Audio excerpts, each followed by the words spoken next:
all I want to say after this match is that big respect, okay? Big respect to Cape Verde, their players, their fans, and a lot of hugs and love. കാരണം എന്താണെന്നറിയോ? എടാ പ്ലേയേഴ്സിനും ഫാൻസിനും മാത്രമല്ല കേട്ടോ, അർജന്റീനനെ hate watch ചെയ്യാൻ വേണ്ടിയിട്ട് ഇന്ന് മാത്രം Cape വെർദിനെ support ചെയ്ത ആളുകൾക്കും നിങ്ങൾക്കും എൻ്റെ വക ഒരു ഹഗ്ഗും ലവും എല്ലാം ഉണ്ട്. ഇവരിന്ന് ചെയ്ത ആ ഒരു സംഭവം ഉണ്ടല്ലോ, ആസ് എ ഫുട്ബോൾ ഫാൻ എത്രത്തോളം അപ്രീഷിയേറ്റ് ചെയ്താലാണ് ഈ ഒരു എഫേർട്ടിനുള്ള ഒരു സംഭവം ആവാന്ന് എനിക്കറിയില്ല. കാരണം അർജന്റീനനെ പോലുള്ള ഒരു ടീമിനെതിരെ വേൾഡ് ചാമ്പ്യൻസ് ഈ 3 ഗ്രൂപ്പ് സ്റ്റേജ് മാച്ചിലും അവരുടെ ഡോമിനൻസ് കാണിച്ചിട്ടുള്ള ഒരു ടീം ഒരു പേടിയില്ലാതെ കളിക്കുക. ആ കളിച്ച സമയത്തൊക്കെ 100-ൽ 110% ഓഫ് എഫേർട്ട് ഇട്ട് ഈ പ്ലേയേഴ്സ് എല്ലാവരും കളിച്ചു. സ്റ്റാർട്ടിങ് 11-ലുള്ളവരാണെങ്കിലും ബെഞ്ചിലുള്ളവരാണെങ്കിലും ആരാണെങ്കിലും. ആൻഡ് അതെല്ലാം കാണുമ്പോഴാണ് പോർച്ചുഗലിനെ പോലെയുള്ള ചില ടീമുകളൊക്കെ ചുരുട്ടിക്കൂട്ടി വേസ്റ്റ് കൊട്ടിയിലിടാൻ തോന്നുന്നത്. ഇന്നലെ പോർച്ചുഗലിന്റെ അപരാധം പിടിച്ച കളി കണ്ടപ്പോഴാണ് എനിക്ക് ആക്ച്വലി സങ്കടവും ഡിപ്രഷനൊക്കെ വന്നത്. പക്ഷേ ഈ ഒരു കേപ്പ് വെർദെ സൈഡ് അവരോട് എനിക്കൊരു ഇമോഷണൽ കണക്ഷൻ വന്ന പോലെയൊക്കെയാണ് എനിക്ക് തോന്നുന്നുണ്ട്. ഇവർ പുറത്തായപ്പോൾ എനിക്ക് ആക്ച്വലി ഒരു എന്താണെന്നറിയാം, ഒരു സങ്കടമൊക്കെ വരുന്നു. എന്തുകൊണ്ടാണെന്നറിയില്ല. 5 ലക്ഷം മാത്രം പോപ്പുലേഷൻ ഉള്ള ഒരു കൺട്രിയുടെ first ever world cup and group സ്റ്റേജിൽ തന്നെ എല്ലാവരും പുറത്താവുന്ന പ്രിഡിക്റ്റ് ചെയ്ത ഒരു രാജ്യമാണിത്. ഇങ്ങനെ ഒരു കൺട്രി റൗണ്ട് ഓഫ് 32-ൽ അതും ഡിഫെൻഡിങ് ചാമ്പ്യൻസ് ആയിട്ടുള്ള അർജന്റീനക്കെതിരെ കളിക്കുമ്പോൾ അവർ ഗ്രൂപ്പ് സ്റ്റേജിൽ ഡീസെൻ്റ് ആയിട്ടുള്ള ഒരു പെർഫോമൻസ് കാഴ്ച വെച്ചിട്ട് കൂടി എൻ്റെ പ്രഡിക്ഷനിൽ ഞാൻ എന്താ പറഞ്ഞത്, കേപ്പ് വെർദെ അവർ ഇതുവരെ പോയത് തന്നെ ഭാഗ്യം, ഇനി വെറുതെ അർജന്റീന അവരെ സുഖമായി തോൽപ്പിക്കുന്നൊക്കെ ആയിരുന്നു.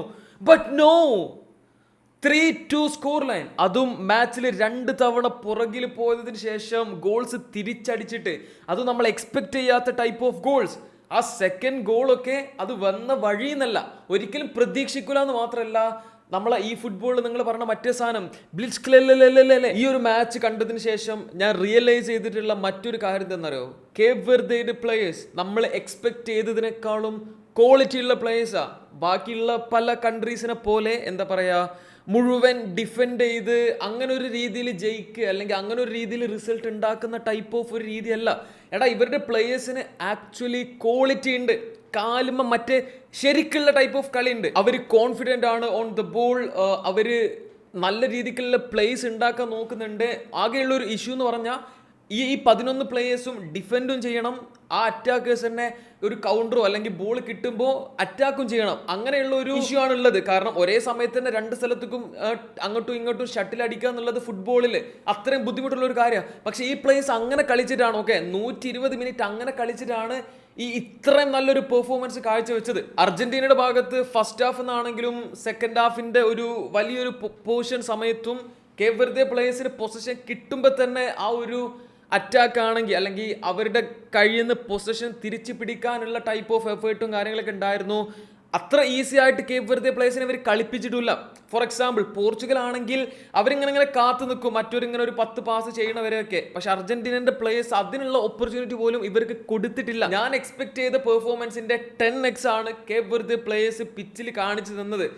ആൻഡ് അർജന്റീന അവരുടെ കയ്യിൽ നിന്ന് പോയി തന്നെ അവർക്ക് തോന്നിയിട്ടുണ്ടാവും, മെസ്സി ഉണ്ട്, ഞങ്ങൾ ഡിഫെൻഡിങ് ചാമ്പ്യൻ ആണ് എന്നുള്ള മൈൻഡ് സെറ്റിന് പുറമെ അയ്യോ ഇത് അറിയാതെ നമ്മളെ കയ്യിൽ നിന്ന് പോയോ എന്നുള്ള ഒരു തോന്നൽ അർജന്റീന പ്ലേയേഴ്സിനും കോച്ചിനും ഫാൻസിനും എല്ലാവർക്കും ഇവർ കൊടുത്തിട്ടുണ്ട്. ആ ഒരു പേടി. മാച്ചിലെ ഫസ്റ്റ് ഗോൾ ബൈ മെസ്സി, ഇന്നലെ CR7 ക്രൊയേഷ്യക്കെതിരെ അടിച്ച ആ ഒരു സെയിം ഗോൾ അത് ഓഫ് സൈഡ് ആയിരുന്നു.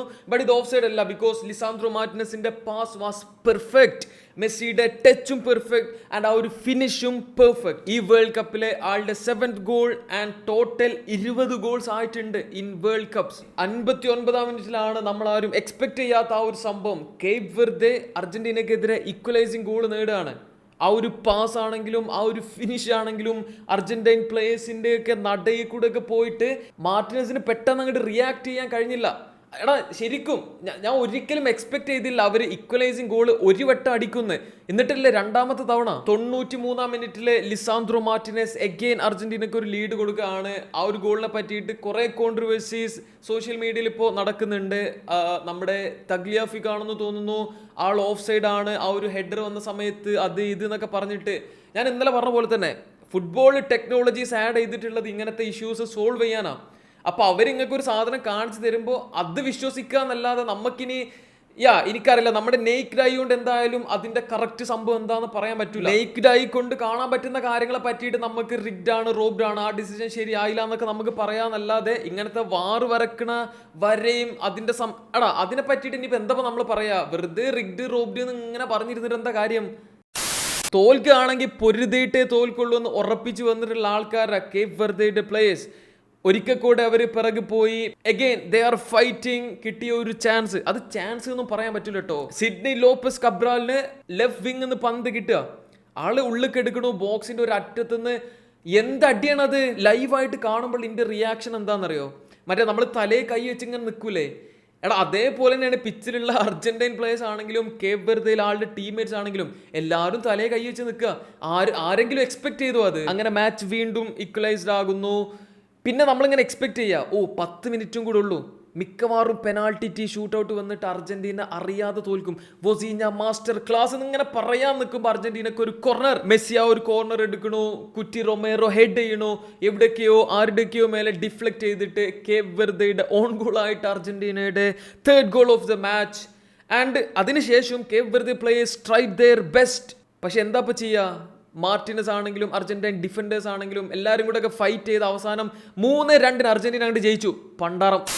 Now let's talk about some of these performances and players. അതിനു മുന്നേ ഞാൻ ഇന്നലെ ജോളോ ചിപ്പ് ഈ ഒരു വാച്ച് ലോങ് നടത്തുമ്പോൾ കഴിക്കാന്ന് പറഞ്ഞിട്ടാണ് പോയത്, എനിക്കറിയാം. ഓക്കെ, പക്ഷെ ചെറിയൊരു ഇഷ്യൂ എന്താന്ന് വെച്ചാൽ എനിക്ക് നല്ല ചുമ, തൊണ്ടവേദന, അങ്ങനത്തെ ഓരോ സംഭവങ്ങളുണ്ട്. സോ ഈ വാച്ച് ലോങ്ങിന്റെ ഒരു 3 മണിക്കൂർ വായ്ത്താൾ അടിച്ച് അത് കഴിഞ്ഞ് ജോളോ ചിപ്പ് അതിന്റെ ഇടയിൽ കൂടെ കയറ്റാനുള്ള ഒരു ത്രാൺ എനിക്കില്ല.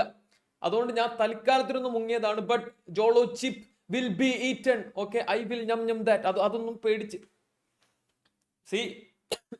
അതൊന്നും പേടിച്ച് ആരും വെറീഡ് ആവേണ്ട. ആ ഒരു സംഭവം നമ്മൾ ചെയ്യും.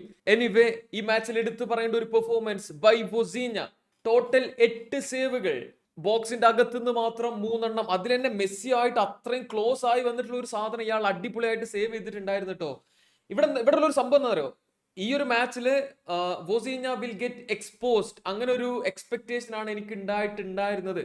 പക്ഷേ ഈ 40-ാം വയസ്സിലും അർജന്റീനന്റെ ഈ ഒരു കിഡിലൻ സ്കോഡിനെതിരെ ആള് പേര് കാത്തു. ഓക്കെ, ആ ഒരു 17 മില്യൺ ഫോളോവറും അങ്ങനെ ഒരു വല്ലാത്തൊരു സംഭവം ഉണ്ടായതാണ് ആൾക്ക് ഈ ഒരു വേൾഡ് കപ്പിൽ. അത് പറയിപ്പിക്കാതെ ഈ ഒരു വേൾഡ് കപ്പ് ആൾ എൻഡ് ചെയ്തിട്ടുണ്ട്. ആൻഡ് പറയിപ്പിക്കാന്നല്ല, he did very good, very very very good. അത്രയും ഇംപ്രസീവ് ആയിട്ടാണ് ആള് ഈ ഒരു മാച്ച് കളിച്ചിട്ടുണ്ടായിരുന്നു. ആൻഡ് ദിസ് ഗൈ പീക്കോ, ഇയാളും അത്ര നന്നായി കളിച്ചിട്ടുണ്ടായിരുന്നു കേട്ടോ.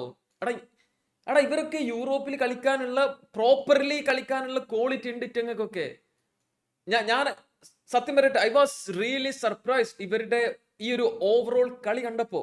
അർജന്റീനയുടെ സൈഡിൽ നിന്ന് മെസ്സി ഒബ്വിയസ്ലി ആൾക്ക് 9.5 റേറ്റിങ്ങിനുള്ള കളിയൊക്കെ കളിച്ചോ എന്ന് ചോദിച്ചാൽ ഐ വുഡ് സേ നോ. നിങ്ങൾക്ക് വേണമെങ്കിൽ എതിരഭിപ്രായം ഉണ്ടാവാം. ഞാൻ കണ്ടതിൽ സെക്കൻഡ് ഹാഫിലാണെങ്കിലും മറ്റേ എക്സ്ട്രാ ടൈം ആ ഒരു ടൈമിലാണെങ്കിലും ഒന്നും മെസ്സി അത്രക്ക് ഇൻവോൾവ്ഡ് ആയിരുന്നില്ല കളിയില്.